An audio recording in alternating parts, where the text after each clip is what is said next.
The guy I went to school with was telling me, he was from India, was telling me the reasons why he doesn't eat meat. And he was saying that it has a different impact on my mental health. And his thoughts change when you consume more meat. At that time, I was much younger and I hadn't been introduced to this. Hey, welcome back. Something interesting happened. I have been eating according to what my body likes, which is basically eliminating meat. And I haven't had much meat, I haven't had any meat for 2 weeks. Last night, I had a few wings and I had 2 slices of pizza. One was vegetarian, the other one was pepperoni.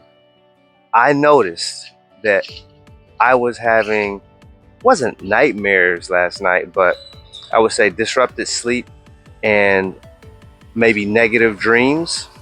It wasn't like I was afraid or anything like that, but it was just relatively a rare occurrence to have a dream that when I woke up, I didn't have a good feeling about. And you know, when you hear people talk about how meat or foods that they recommend that you don't eat, processed meats, things like that, have an impact on your rest, your sleeping and thought pattern, it just kind of came to mind.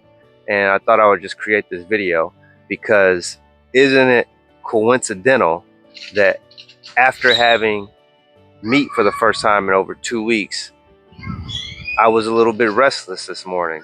So I have my journal here. I hope you have a journal. You don't really have to have pen and pad, but since I know what I've been consuming and I know how my body has responded to it, both mentally and physically, I find it very ironic that the first time that I've had meat in about 2 weeks, this is happening.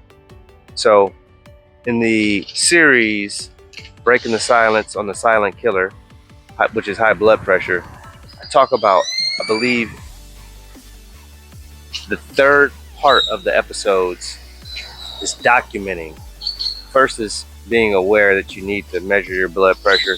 Second is executing on either purchasing a monitor and then using it, or finding someone or a place that you can go and actually measure your blood pressure if you can't afford to measure it, if you can't afford to buy a monitor. And third is documenting. This is why it's important, because when you know what you're consuming and you know how your body is responding to it, you can better identify what you should and should not be consuming.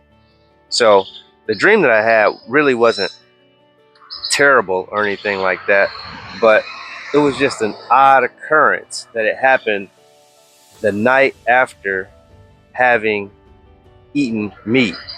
Another thing that I did, which was kind of rare, was I ate later, much later than I normally do. So this particular week, I did something new. I fasted every other day. So I started off fasting Monday. Sorry, I started off fasting beginning Monday night, but I fasted all day Tuesday. And then I ate at around noon Wednesday. Then again, I fasted 40 hours on Thursday. And then I ate on Friday. Then again, I fasted 24 hours, allowing myself after 6 p.m. on Saturday to eat. So I had a 24-hour fast. I broke that fast in a fashion that wasn't normal for me. I broke it with pretty much sugar. So I had granola, which did have nuts in it, but you could tell it was sweetened. I had cantaloupe, which is natural sugar. I am accustomed to breaking fast with fruit and natural sugars, but the granola was a variance, and I also had a ginger ale, which is another variance, higher in sugar than I normally break my fast with. After breaking fast with those items, I then later in the evening had pizza and wings. A couple other variances that I don't know is the ingredients of the pizza. I don't know what type of flour is used. I don't know what type of cheese. I assume it's just normal cheese from a cow dairy product, which is not normal for me, and then the ingredients for flavoring the wings. Of course, you'll have the normal flavorings, whether you're having the buffalo wing or lemon pepper or barbecue or whatever that is, and there's a little bit of sugar in the sauces and things like that, but you still don't know if there was added salt, MSG, things like that have an impact unbeknownst to you on your physical health and your mental health. So of course I did what people normally do, went to Google. This segment was proudly sponsored by ABOB, also known as ABOB. ABOB is committed to empowering our people by reconnecting us with the strength, resilience, and legacy of our heritage. ABOB is a call to action, a reminder that the world is always bet on our culture, our creativity, and our resilience. Remember that, it's time to do the same. Of course, I did what people normally do, went to Google, see if there's any information out there on this, and sure enough, there are studies that indicate that eating later, eating meat, can disrupt your sleep and have an impact on your dreams. And they go into a little more detail about how some people who are vegetarians or vegans have dreams, or meat mares as they call them, and they have, I guess, a guilt of maybe having mistakenly or purposefully eaten a product that was not normal to their diet. So I'm only mentioning this because a lot of times when we hear this information, it sounds so foreign. And I'm exactly that way. When I first was introduced to this concept and idea, it was probably over 20 years ago. A guy I went to school with was telling me, he was from India, was telling me the reasons why he doesn't eat meat. And he was saying that it has a different impact on my mental health. And his thoughts change when you consume more meat. At that time, I was much younger and I hadn't been introduced to this idea, so it just sounded foreign. That was the first time I was introduced to that concept. I never forgot the conversation.